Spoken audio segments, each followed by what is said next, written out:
I but I'm love sure it a does. line that you just said. You have to yell and be different. If there was someone that might have a little bit of cash, a growing business, and they're thinking about how to yell and be different, like, do you think they should go hire an agency? Like, do something like, how did you understand? What had you always been Well, using an agency? we bet the ranch. So, like I said, it wasn't inexpensive. The agency itself wasn't the problem. The time on the radio was.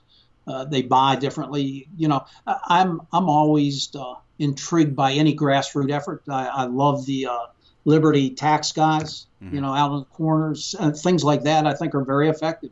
Uh, we ride around in big yellow trucks, and I think there's a marketing just something doing with those trucks is something that we could do, something very grassroots, very inexpensive.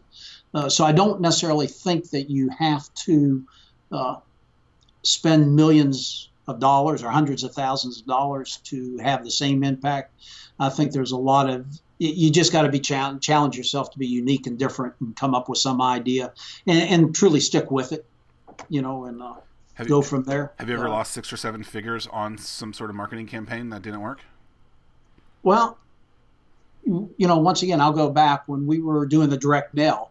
Two things were happening actually.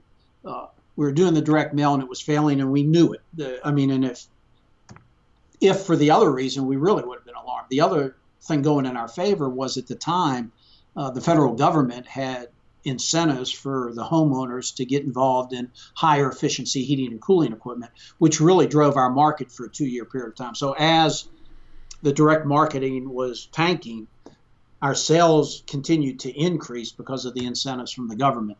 It wasn't until those incentives expired that we recognized that we really had a challenge on our hands. So fortunately, sales continued, Yeah. but not because of the marketing. So we never really suffered that big hit.